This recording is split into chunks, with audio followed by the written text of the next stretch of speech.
एक बार फिर आपका स्वागत है आपके सितारे में, वो कार्यक्रम जो खास आपके लिए शुरू किया गया है ताकि आप अपनी जिंदगी की परेशानियों को अकेले ना झेलें, बल्कि कोई साथ हो, कोई ऐसा हो मार्गदर्शक जो आपकी जिंदगी की परेशानियों को दूर करने का रास्ता आपको बताए। और वो रास्ता हमें बताते हैं एस्ट्रो रत्न और वास्तु विशेषज्ञ प्रदीप सोनी जी। प्रदीप जी, हम जी, वास्तु की बात कर रहे हैं। जी, आप बाजार में जाइए, तमाम ऐसे रत्न आपको मिल जाएंगे, तमाम ऐसी चीजें हैं जो ये जी, दावा करती हैं कि अगर आप इन चीजों को अपने घर में लगाते हैं या लेकर आते हैं, इस जी। तरह से इन्वेस्ट करते हैं, तो आपके घर से वास्तु दोष जो है वो हट जाएगा। कितने सही है ये दावे? देखिए वास्तु को दूर करने के लिए, वास्तु दोष को दूर करने के लिए घर में जितनी भी चीज़ स्थापित की जाती हैं, वो चीज़ें किसी न किसी ग्रह से कनेक्टेड अवश्य हैं। तो जिस ग्रह से कनेक्टेड कोई चीज़ है, उसको अपने घर के अंदर कौन सी दिशा के अंदर लगाया जाए, ये बड़ा आवश्यक तौर के ऊपर देखना बड़ा आवश्यक है, ताकि चीज़ भी हमारे घर के अंदर आए और वास्तु दोष भी दूर किया जा सके।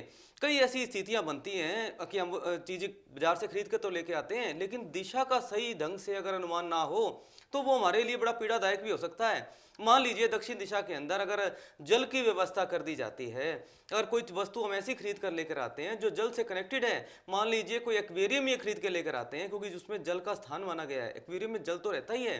अगर हम दक्षिण दिशा के अंदर ले जाएं तो चंद्रमा अष्टम स्थान के अंदर आपकी जन्म पत्री के अंदर स्थापित हो जाता है।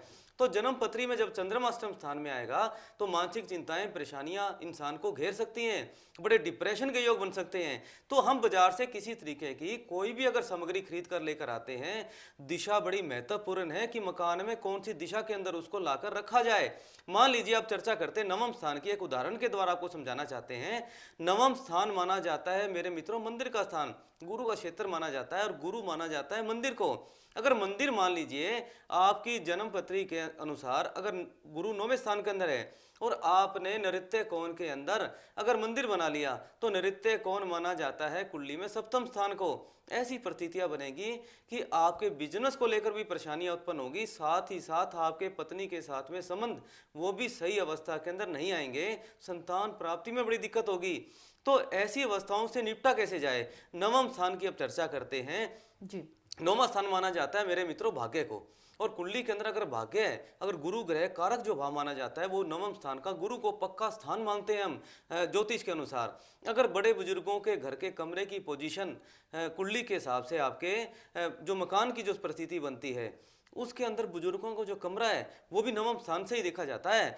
इसके साथ ही साथ मंदिर की परिस्थिति, मंदिर का जो स्थान है वो भी नवम स्थान माना जाता है आपकी जन्म पत्री पे। अगर नवम स्थान के ऊपर मेलेफिक ग्रहों का इन्फ्लुएंस है, पाप प्रभाव है बुरे स्थान का, बुरे ग्रहों का, तो जी। ऐसी परिस्थिति के अंदर आपके भाग्य को प्रभावित होगा। अब इससे निपटने के लिए उपाय क्या करें?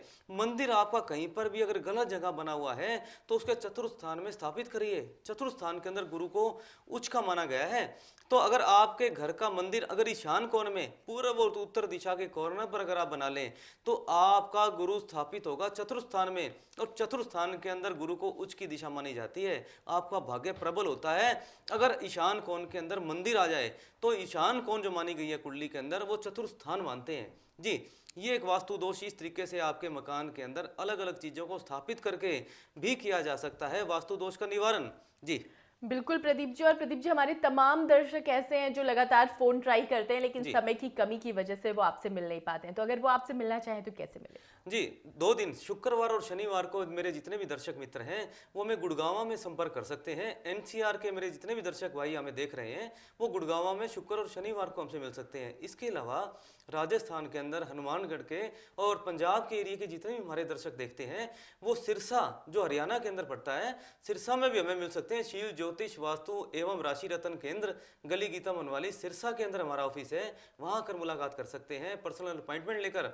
इसके साथ मेरे मित्रों किसी तरीके का कोई भी राशि रतन अगर आपको चाहिए तो प्राण प्रतिष्ठित राशि रतन भी आप हमारे कार्यालय से संपर्क करके मंगवा सकते हैं जी। जी बिल्कुल। तो प्रदीप जी, हमारे साथ जुड़ने के लिए और हमारे दर्शकों की परेशानियों को दूर करने के उपाय बताने के लिए जी, आपका बहुत बहुत जी शुक्रिया। नमस्कार। तो आज आपके सितारे में बस इतना ही, लेकिन हर दिन की तरह हम आपसे बस यही कहेंगे कि अपने पर विश्वास रखिए, अपनों पर रखिए और अपने सपनों पर विश्वास रखिए, फिर देखिए जिंदगी खुद ब खुद मुस्कुराने लगेगी।